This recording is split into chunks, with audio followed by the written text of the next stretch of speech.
It's a Fighter's Fest, a Survivor Series, this isn't chess. And I'm in full gear, but keeping my cards close to my chest. You claim to be the best, my revolution is to beat the best. And you in the Viper's pit with nowhere to go, so what's left? What's going on, everyone? It's your boy, KB the Mark.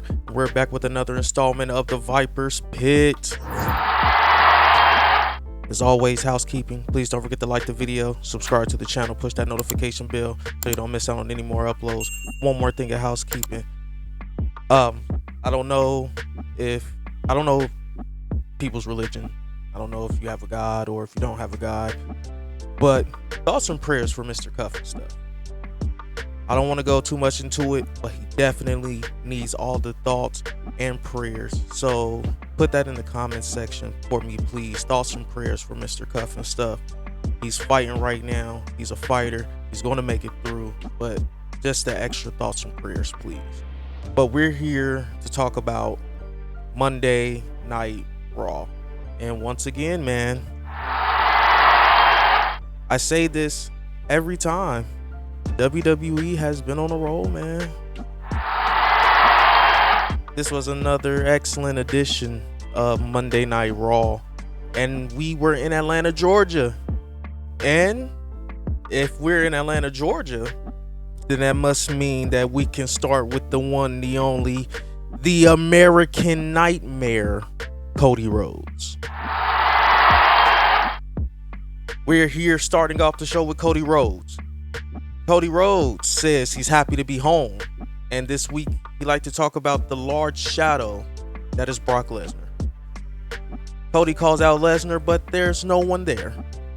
He thinks this is Lesnar being fashionably late, but he'll wait all night if he has to. Cody says this is the house that built me, but the woman that built him, his mother, is in the front row. Cody says his relationship with Lesnar has been nothing but hard times.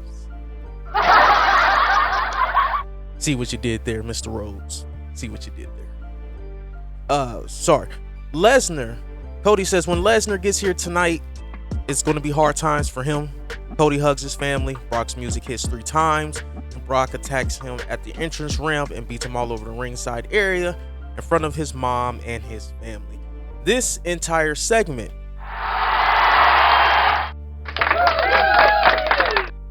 Salamander, well, first off, I stated on last week's Raw review, which I messed up. There were some settings on my end that I didn't hit, so it kind of sounded wonky. We didn't want to put it out, but in that segment, or in my review, I stated that since they were going to be in Atlanta, Cody should get beat. I'm very excited for next week because next week is in Atlanta, Georgia, and if I am WWE, I'm actually having Cody get destroyed in Atlanta. Stretcher job and everything. And honestly, that might be how we close out the show.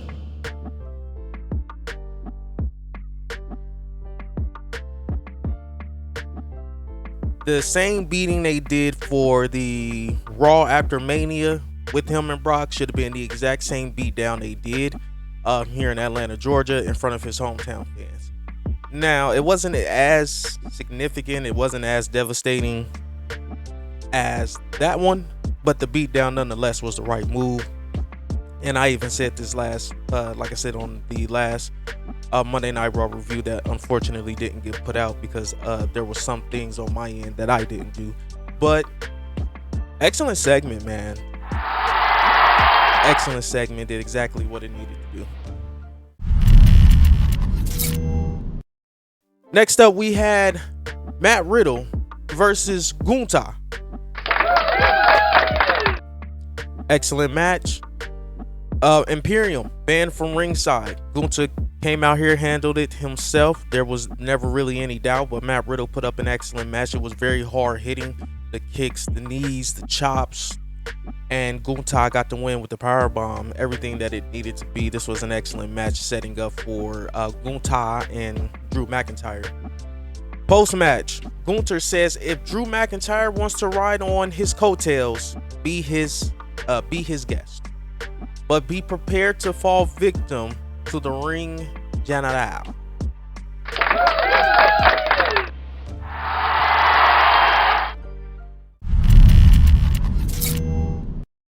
We then had a Liv Morgan, Raquel Rodriguez, Chelsea Green, Sonya Deville backstage segment. Liv Morgan and Raquel Rodriguez are ready to defend their women tag titles, but here comes Rhea Ripley. Raquel and Liv tells Rhea that they're not scared of her. Ripley absolutely destroys Liv Morgan with the headbutt.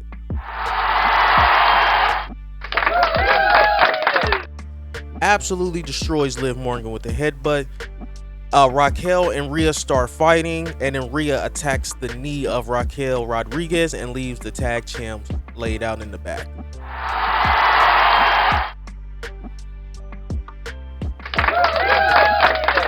Absolutely excellent segment here. And Rhea Ripley wasn't done. Thought she had a break. Nope. Judgment Day comes out next, and there's Rhea Ripley. Still breathing a little bit heavy after she took out the WWE Women's Tag Champs. We have the Judgment Day promo next. Rhea says the Judgment Day is back together and stronger than ever. Ripley talks about how dominant the team is and promises that all of them will be holding gold soon enough. Dom tries to speak but gets booed. Damian Priest says that Dominic will win the NXT North American title on NXT. Priest states that he will be world champ, but says that Finn Baszler has the first crack at Seth Rollins. But here come KO and Sami Zayn to interrupt. Priest thinks the idea of him and Dominic winning the tag title sounds good, and an angry KO wants to punch Dominic in the face, so he accepts the challenge from the Judgment Day for a tag team title shot. They're really going all in with the Judgment Day holding all the gold, with the Baszler and Priest drama that's being carried on within the group. They're trying to put that in the background. It's always going to be lingering in the back of your head, but I don't want to spoil anything, so I'm going to wait to ask this later on. But there is one question that I do have to ask you guys, and when we get to the main event, after we discuss the main event, we'll definitely discuss what I have to ask. Nice segment though. Sets up for the main event of Dominic and Priest challenging for the undisputed tag team titles. Did his job. We then had a women's tag team title match. Raquel Rodriguez, Liv Morgan versus Sonya Deville and Chelsea Green. Sonya Deville, Chelsea Green got the win. They are your new WWE women's tag team champions. So the match itself surprised me. So I'm going to do this. Now, you're probably wondering, why the boo, KB? Why the boo? Well, this team of Liv Morgan and Raquel Rodriguez just got back together, and they literally won the tag titles at Money in the Bank, which was just 2 weeks ago. So they held these belts for 2 weeks and then had them taken off of them, ultimately to get to a Rhea Ripley versus Raquel Rodriguez WWE Women's World Championship match.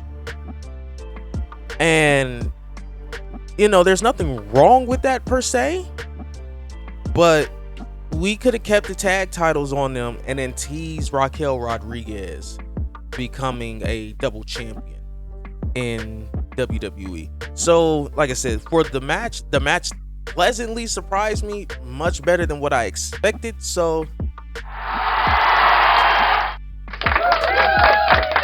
as for them losing the tag titles in 2 weeks,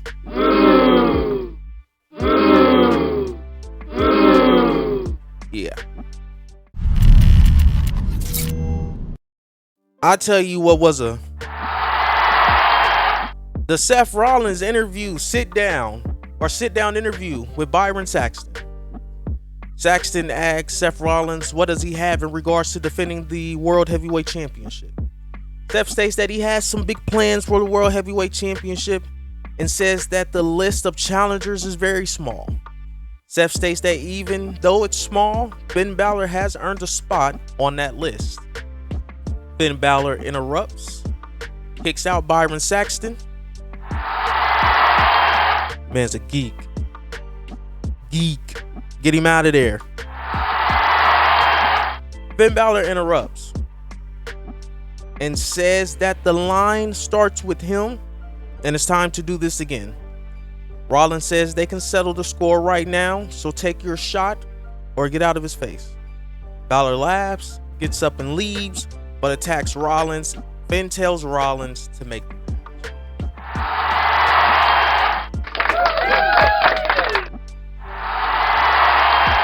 Excellent. This is excellent television. I love these sit-down interviews. It really made it feel more personal, and this is exactly what this feud needs, because this whole feud has been built on 7 years. 7 years. Seth Rollins doing the buckle bomb that not only I say destroyed Finn Balor's push, he hasn't been the same since. I believe when he got injured off that botched buckle bomb, that Vinnie Mac and the rest of the gang looked at him as injury prone. So this match, or this feud, needed this type of sit down interview to where you can really feel the hatred for Seth Rollins from Finn Balor. I thought this was excellent television.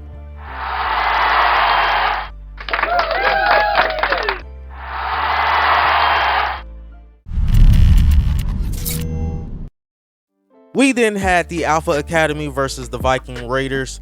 The Viking Raiders got the win. It was a Vikings rules match, which means there are no rules. I thought this match was... There were a lot of good spots in here. It started off kind of clunky, but it definitely got elevated into something great. The Maxine Dupree getting the Letterman jacket put on by Chad Gable, and then immediately getting put through the table. Excellent. The oldest spot when he saw Maxine get put through the table and he came back into the ring and got on a roll. Absolutely excellent. You want to know what was a Shayna Baszler versus Nikki Cross over and let's be honest, over and under a minute. She locked in the careful to clutch. Shayna Baszler got the win. Gotta give these women better times and better segments. Even though this was all set up for the post-match, I feel like we could have done without the match itself. Shayna Baszler could have just came out, cut a promo, and then got interrupted by Ronda Rousey. We didn't have to do a less than a minute squash match of Nikki Cross to get this point across, no pun intended. We then had the post-match promo. Ronda Rousey is in the crowd and says, "Up here, above you, literally, figuratively, every way possible." Rousey talks about how you can take the front door like Baszler by making it through developmental, or the back door and become a future WWE Hall of Famer in her rookie year. Rousey states that she is the best ever, and Baszler is the knockoff version. Baszler states that in this professional wrestling ring, she is a better Ronda Rousey than Ronda is. Folks, tell me when she's telling lies.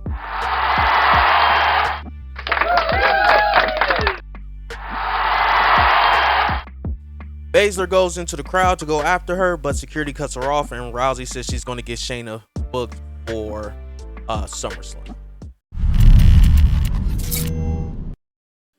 We have Miz TV next with special guest Becky Lynch. Miz states that he's a winner because he beat Ciampa last week. Miz brags about playing in a celebrity golf tournament and insulting Trae Young of the Atlanta Hawks. If there are any Hawks fans in our fan base, let me know if you guys will move Trae Young, because I did read a report earlier in the summer that Trae Young was supposed to get moved. Look at me talking basketball in a wrestling forum. Shut the fuck up, KB. Talk wrestling. But yeah, let me know in the comment section if you guys think that if there are any Atlanta fans who thinks that Trae Young is going to get moved. KB, shut the fuck up. I'm sorry. With that out of the way, Miz brings out his guest, Becky Lynch. Miz asks Lynch if she's lost a step. Got tongue-tied. Lynch gets upset, throws out all the chairs, and says she's lost titles, she's lost friends, but the one thing she hasn't lost is a step. Lynch says that she knows how this works and that she knows The Miz has another special guest, and Lynch tells Miz to bring out Trish Stratus before she removes his tiny testicles. Because The Miz has tiny balls. Tiny balls. Miz thanks her for ruining the surprise and brings out Stratus with Zoe Stark. Lynch demands the rematch, but Stratus thinks Lynch is sounding like Rue. I hate that. You know, I mean, I guess as long as you get clearance is fine, but me as a fan, I feel like you should never bring kids into it. Now, if you get clearance, that's absolutely fine, but it's like dead relatives and kids, you really shouldn't bring into it. And I know I stand here and say that as a hypocrite, because one of my favorite things in AEW, or one of my favorite moments in AEW history, is Christian Cage talking about Jungle Boy's dead dad. So I know I'm going to sound like a hypocrite here, but kids in particular, I don't think you should ever bring up. So that's just me. Trish states that she's going to pass on the rematch because her and Zoe have already beaten Lynch. That sounds correct to me. Lynch coaxed Stratus to say yes, but under some conditions. First, Lynch has to beat Stark, but if she can't, she has to get on her knees and says, "Thank you, Trish." And she can also get it tattooed across her chest. Lynch says, "Done," and they begin to brawl. Stratus lost her mask. Lynch uses the mask to knock out Stark. I'm not a fan of the tattoo stuff, but you know, you gotta spice it up somehow. So I guess this is going to be their way of spicing it up. I really don't see Trish Stratus beating Becky Lynch again. They already gave her that win across over there in Saudi. So I really don't see Becky Lynch losing this one. So I don't know why you put the tattoo stuff in there. I guess it's to give it that extra sense of stakes, but I don't see Becky Lynch losing. So I feel like just that portion of the promo itself, just Trish saying that she can get it tattooed on Becky Lynch's chest, so thank you, Trish. But overall, the segment overall,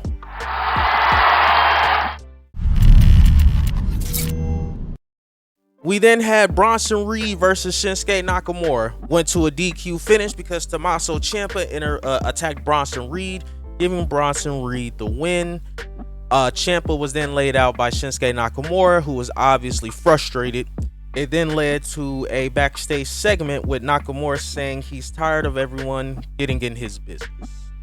Kind of knew where it was going once you saw Bronson Reed in a match, especially with Shinsuke. The whole story with Bronson Reed, Shinsuke, and Ricochet was the fact that they kept interfering in each other's matches. So with this one, you kind of knew where it was going with Ciampa interfering. So, you know, I will sit here and give it a boo, but I think we're going to get a more, I don't want to say heelish Nakamura, but a more serious Nakamura.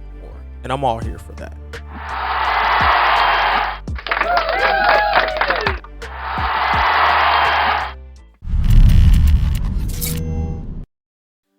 Main event. Undisputed tag team titles are on the line. Kevin Owens, Sami Zayn versus Judgment Day.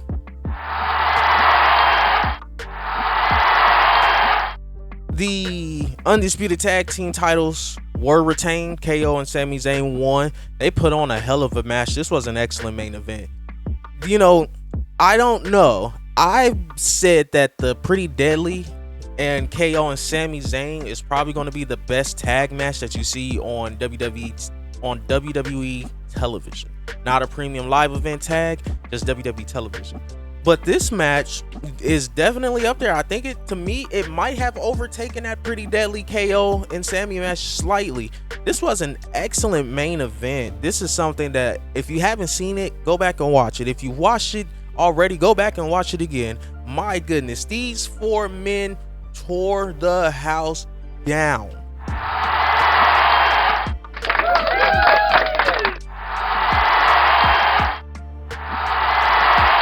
My goodness. But what I wanted to ask you guys, our subscribers, is with Dom having an NXT North American title match today, tonight, or not tonight, on NXT television, with Dirty Dom having an NXT title, NXT North American title match on NXT, and him taking the pinfall loss.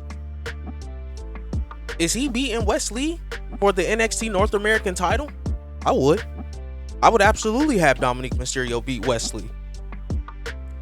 Then you can do the match at the Great American Bash. You can turn that into a tag match. A triple threat, in which Wesley can get the title back, and he doesn't have to pin Dominic Mysterio. He can pin Mustafa Ali.